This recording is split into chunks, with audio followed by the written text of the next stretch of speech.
Welcome to my YouTube channel. Today's we study cactus G. इस video में मैं आपको पूरा होल कैक्टस जी एक्सप्लेन करूँगी और इसमें की कुछ लाइंस हैं जिनको याद करने में मैं आपको कुछ ट्रिक्स भी बताऊँगी। कैक्टस जी, इसका common name is night blooming cereus and cactaceae. इसकी जैसे कि नाम से ही इसका मिलता जुलता नाम है ये कैक्टेसी, तो याद करने में आपको आसानी रहेगी। इसकी family cactus G similar to cactaceae. Sanguineous congestion in person of plethoric habit. Sanguineous congestion एक ऐसा कंजेशन ऐसे लोगों में पाया जाता है। सैंग्वाइनस का मतलब होता है कि ऐसे लोग जो थोड़ा सा आराम पसंदो टाइप के लोग होते हैं, और प्लिथोरिक हैबिट होता है इसमें, जो कि एकोनाइट है। ये जो टर्म है एपिलिथोरिक हैबिट, ये एक तो एकोनाइट और दूसरा कैक्टस जी में पाया गया है। After resulting in haemorrhage. अब इतना ज़्यादा अगर कंजेशन होगा तो क्या होगा? आफ्टर रिजल्ट इन हेमरेज, वो हेमरेज में रिजल्ट इसका जाएगा। Sanguineous apoplexy, fear of death. इसका ये मेंटल सिम्टम है कि फियर ऑफ डेथ होता है। Believe the disease incurable, disease cure नहीं होगी, इस तरीके का इसको बिलीव हो जाता है, जो कि आर्सेनिक में भी है। अब जैसे कि यहाँ पे मैंने एक लाइन बताई थी कि सैंग्वाइनस कंजेशन है, तो इसका जो आफ्टर रिजल्टिंग इन हेमरेज है, तो उसका हेमरेज कैसा है देखो यहाँ पे बताया गया, पर्टिकुलर बताया गया हेमरेज के बारे में कि haemorrhage from nose, lungs, stomach, rectum, bladder, crotalus, millefolium and phosphorus. Headache, इसका हेडेक कैसा है? Headache pressing like a heavy weight on vertex ameliorated by pressure menyanthes. Climacteric के टाइम पे हेडेक होगा, जो कि ग्लोनोइल और लाइकेसिस में भी पाया जाता है। मतलब कि यहाँ पे जो हेडेक इसका एक्सप्लेन किया गया है वो क्या है कि एक हैवी वेट ऑन वर्टेक्स पे एक हैवी वेट के जैसा सेंसेशन लगता है उसको। प्रेसिंग लाइक का हैवी वेट ऑन वर्टेक्स, और अगर प्रेशर देने पे अगर आराम मिलता है तो वो रेमेडी हो जाएगी मैनियांथस। और इसका जो हेडेक है वो क्लाइमेट्रिक के टाइम पे होता है। तो glonoine, lachesis and cactus G, these three remedies में क्या पाया गया है कि हेडेक जो होता है वो क्लाइमेट्रिक के टाइम पे मिलता है। क्लाइमेट्रिक का मतलब है कि at the time of menopause या around the menopause. Headache and neuralgia, congestive, ये कंजेस्टिव वर्ड बहुत ज़्यादा यूज़ किया गया है। Congestive periodic right sided, severe throbbing pulsating pain. Headache and neuralgia, congestive, periodic, right sided. इसका पेन कैसा है? राइट साइडेड पेन है, पीरियोडिक है, कंजेस्टिव है, सीवियर है, थ्रोम्बिंग है, पल्सेटिंग टाइप ऑफ पेन है। तो मतलब कि यहाँ पे तीन तीन के सेट इस तरीके से बनाए गए हैं कि कंजेस्टिव पीरियोडिक राइट साइडेड है, सीवियर है, थ्रोम्बिंग है, पल्सेटिंग पेन है। ओके, तो नेक्स्ट पेज में whole body feels as if cage. Whole body whole body में कैसा लगता है कि केज जैसा इसको फील होता है। Each wire being twisted tighter and tighter, each wire being twisted tighter and tighter. Constriction जैसे कि पिछले पिछले पन्ने में भी बहुत जगह इस पर कंजेशन, कंस्ट्रिक्शन इस तरीके का वर्ड यूज़ किया गया। तो यहाँ पे कैसा? Constriction, congestion and constriction. Constriction of throat, chest, heart, bladder, rectum, uterus, vagina. जैसे कि बोरिक में एक बात बताई गई है कि जो कैक्टस जी है उसका स्फीयर ऑफ एक्शन जो सर्कुलर मसल्स हैं, सर्कुलर फाइबर्स हैं, उस पे पाया गया है। तो जो सर्कुलर फाइबर्स होते हैं, सर्कुलर मसल्स होती हैं, उनका वर्क ही होता है, उनका फंक्शन ही होता है एज अ कंस्ट्रिक्शन करना, कंजेशन करना। तो इसलिए जहाँ जहाँ पर वो मसल्स एक कंस्ट्रक्शन वाला सेंसेशन शो करती हैं, तो उसी तरीके से यहाँ पे आपको थ्रॉट में, चेस्ट में, हार्ट में, ब्लैडर में, रेक्टम में, यूट्रस एंड वजाइना, यहाँ सब में भी क्या होता है? वही वाली मसल्स पाई जाती हैं। तो उस तरीके का जो सेंसेशन है उस पर कैक्टस जी वर्क करेगी, construction.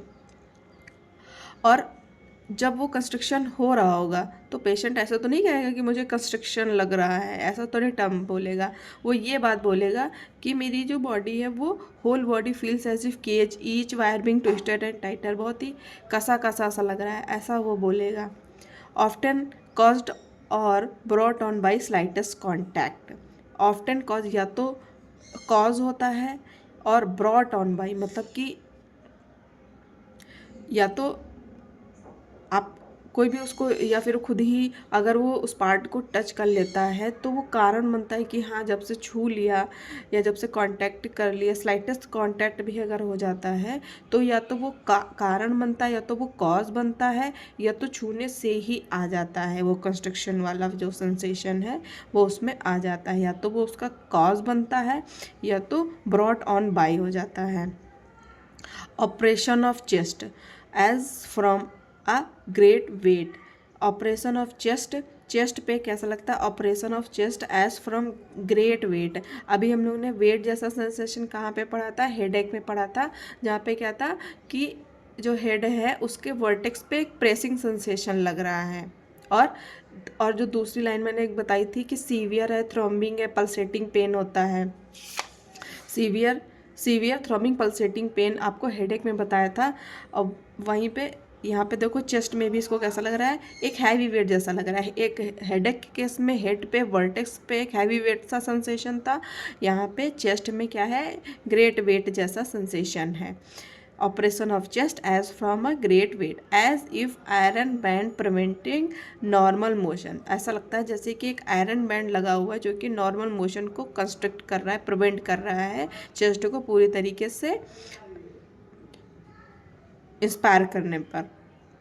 Sensation of a cord tightly tied around the lower part of chest marking attachment of diaphragm। जो डायफ्राम वाला रीजन है वहाँ पे sensation of a cord tightly tied around lower part of chest marking attachment of diaphragm। Heart feel as if clasped and unclasped rapidly by an iron hand as if bound had no room to beat। Heart के around heart feel ऐसा होता है जैसे कि वो clash हो रहा है, अनक्लैश हो रहा है रैपिडली, जल्दी जल्दी से लगता है कि जो हर्ट है वो क्लैश हो रहा है, अनक्लैश हो रहा है बाय एन आयरन हैंड। उसको कोई आयरन हैंड है इस तरीके से उसको इस तरीके से क्लैस्प एंड अनक्लैस्प कर रहा है rapidly. As if bound had no room to beat. और हर्ट को भी ऐसा लग रहा है कि उसके पास में बीट करने के लिए रूम कम पड़ गया है। एज इफ बाउंड एक रूम जो है उसको, जो कि हार्ट के अराउंड जो भी लेयर्स रहती हैं उसको ऐसा लग रहा है कि जो रूम टू बीट होने के लिए चाहिए वो कम हो गया है। Has had no room to beat. Heart feels as if clasped and unclasped rapidly by an iron hand as if bound had no room to beat। ये दोनों अलग अलग लाइन्स हैं। पेन एवरीवेयर, हर जगह उसको पेन होता है।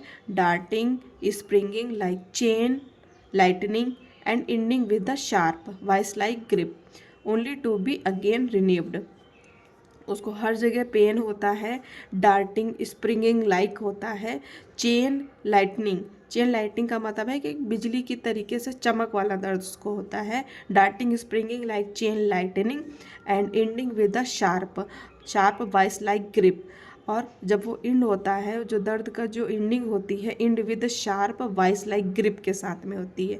मतलब कि हर जगह उसको पेन होता है। Darting springing like chain lightning एक बिजली के जैसे जो दर्द होता है, एक चमक के साथ में दर्द स्टार्ट होगा और एंडिंग होगी कैसी? एक ग्रिप के साथ में, कि किसी ने उसको ऐसे जकड़ लिया या पकड़ लिया जो कि उसके नॉर्मल मोशन को प्रिवेंट करता है। Ending with the sharp voice like grip only to be again renewed. Menstrual flow ceases when lying down. जब भी वो लेटती है तो उसका जो मेंसेस होता है वो सीज हो जाता है, वो रुक जाता है। यही सेम कैरेक्टर आपका बविष्टा एंड कॉस्टिकम में भी पाया जाता है। Menstrual flow ceases when lying down, bovista and Causticum.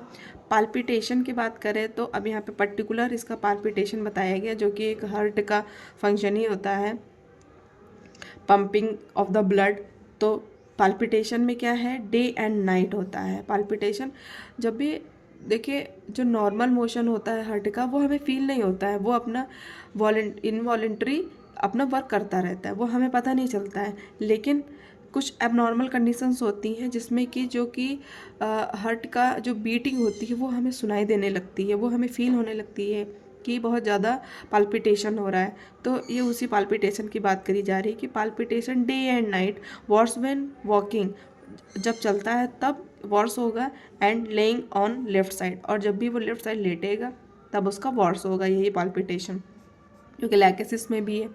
Eight approach of menses, जब मेंसेस अप्रोच होने वाला होता है तब इसको पाल्पिटेशन की दिक्कत रहेगी। एक तो मेंस्ट्रुअल का सिम्टम यहाँ पे बताया गया है कि जब भी वो लेटेगा तो मेंसेस रुक जाएगा।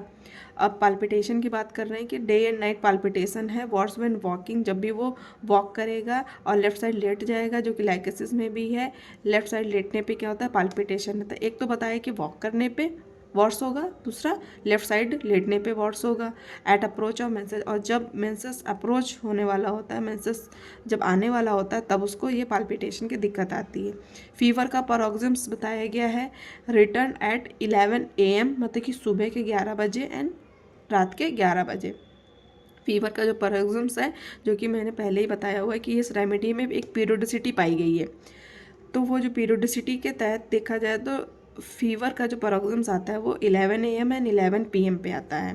ठीक है, रिलेशनशिप में देखें तो aconite, digitalis, gelsemium, kalmia, lachesis, tabacum, this all remedies are somehow related to heart के जो भी अफेक्शंस होते हैं उनसे रिलेटेड पाई गई है रेमेडी। तो अगर हम इसको समराइज करें तो इसका जो हेडेक है, अगर हम देखें हेडेक कैसा था, प्रेसिंग लाइक हेडेक है, कंस्ट्रिक्शन है, कंजेशन है, सैंग्वाइनस कंजेशन है, एपोप्लेक्सी है। इसमें जो मेंसेस है वो लेटने पे रुक जाता है, पाल्पिटेशन है वो डे एंड नाइट होता है। जब अप्रोच होता है मेंसेस की तरफ जब अप्रोचिंग होती है तब उसमें पाल्पिटेशन आता है लेफ्ट साइड लेटने पे, और लेफ्ट साइड लेटने पे और वॉकिंग करने पे इसमें वॉर्स होता है। इसको हर जगह पेन होता है। स्टार्टिंग होती है darting springing like chain lightning से, और एंडिंग होता था शार्प वाइस लाइक ग्रिप से। और जब भी इसको कांटेक्ट किया जाता था तब भी इसमें क्या होता था, पेन स्टार्ट हो जाता था। और इसका जो डायफ्राम वाला रीजन है वहाँ पे कंस्ट्रक्शन वाला फीलिंग है, और जो whole body feels as if cage tighter and tighter, इस तरीके का एक फीलिंग है इसमें, सेंसेशंस है। And sensation of a cord tied around lower part of chest, marking attachment of diaphragm, operation of chest में है। अभी मैंने एक बात इसमें बताई थी कि जो जो हेडेक होता था वहाँ पर एक pressing heavy weight like sensation है, एंड चेस्ट में भी हैवी वेट लाइक सेंसेशन है। Oppression of chest as if great weight as if iron band prevent normal motion. तो इस तरीके से ये रेमेडी यहाँ पे ख़त्म है।